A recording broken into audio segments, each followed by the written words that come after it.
नेपाल के इतिहास में एक ऐसा दौर भी था जब देश का राजा तो था, पर बस नाम का। असली ताकत, असली सत्ता एक ही परिवार के हाथों में सिमट कर रह गई थी। आज हम उसी राणा शासन की कहानी को समझने की कोशिश करेंगे, जिसने नेपाल को हमेशा के लिए बदल दिया। 104 साल, सोचिए जरा, 104 साल, ये सिर्फ एक नंबर नहीं है। ये वो वक्त है जब एक ही परिवार ने नेपाल पर अपनी पकड़ इतनी मजबूत कर ली थी कि राजा भी महज एक कठपुतली बन के रह गया था। लेकिन सवाल ये उठता है कि आखिर ये सब शुरू कैसे हुआ? कैसे एक फौजी अफसर ने पूरे देश की सत्ता अपने परिवार की मुट्ठी में कर ली, और वो भी एक सदी से ज्यादा के लिए? चलिए, इस पूरी कहानी को समझने के लिए हम इसे कुछ हिस्सों में देखेंगे।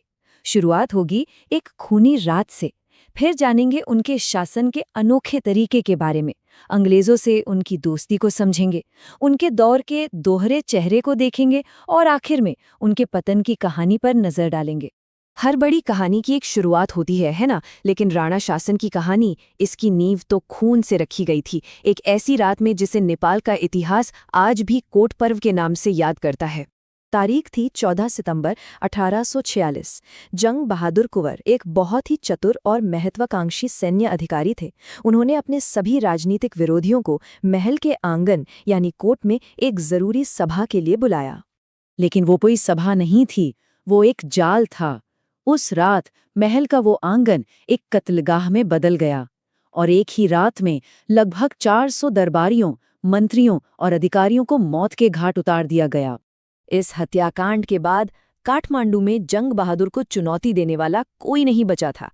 उन्होंने सारी शक्तियां अपने हाथों में ले ली, राजा को बस नाम का शासक बना दिया और खुद के लिए एक नई पदवी बनाई, श्री 3 महाराजा। असल में अब वही देश के असली राजा थे। तो सत्ता तो मिल गई, पर सवाल ये था कि इसे हमेशा अपने ही परिवार में कैसे बनाए रखा जाए। इसके लिए उन्होंने एक बहुत ही अनोखा और चालाकी भरा सिस्टम तैयार किया। इस सिस्टम का नाम था रोल क्रम। ये एक ऐसा नियम था जहां प्रधानमंत्री का पद पिता से बेटे को नहीं, बल्कि एक भाई से दूसरे भाई को मिलता था। इसे आप एक रिले रेस की तरह समझ सकते हैं। सत्ता की मशाल एक भाई से दूसरे भाई को तब तक दी जाती थी जब तक उस पीढ़ी के सभी भाई खत्म न हो जाएं। बेटों का नंबर तो बहुत बाद में आता था। पर इस सिस्टम ने परिवार के अंदर ही सत्ता की एक खतरनाक दौड़ शुरू कर दी। राणाओं को 3 क्लास में बांट दिया गया, क्लास ए, बी और सी। क्लास ए के राणा सबसे ताकतवर थे, उन्हें सारे अधिकार मिलते थे, जबकि क्लास सी वालों को कमतर समझा जाता था। इसी बंटवारे ने बाद में परिवार में गहरी फूट और साजिशों को जन्म दिया। अच्छा, तो राणाओं ने इतने लंबे समय तक नेपाल पर राज कैसे किया? इसका एक बहुत बड़ा जवाब है अंग्रेज। राणाओं के विदेश नीति का सबसे बड़ा मास्टर स्ट्रोक था ब्रिटिश साम्राज्य के साथ उनकी गहरी दोस्ती। राणाओं ने हर बड़े मौके पर अंग्रेजों की मदद की। 1857 में जब भारत में आज़ादी की पहली लड़ाई हुई तो उसे दबाने में मदद की। फिर चाहे पहला विश्व युद्ध हो या दूसरा, अपने सबसे बहादुर गोरखा सैनिकों को लड़ने के लिए भेजा। और इस वफादारी के बदले में अंग्रेजों ने राणाओं को 2 बहुत ही कीमती तोहफे दिए। पहला, नेपाल की संप्रभुता की गारंटी, यानी नेपाल कभी किसी का गुलाम नहीं बनेगा। और दूसरा, राणाओं की सत्ता को पूरा समर्थन, जिसने उनके शासन को लगभग अजेय बना दिया। राणा शासन की कहानी थोड़ी पेचीदा है। ये एक सिक्के की तरह थी जिसके हमेशा 2 पहलू रहे।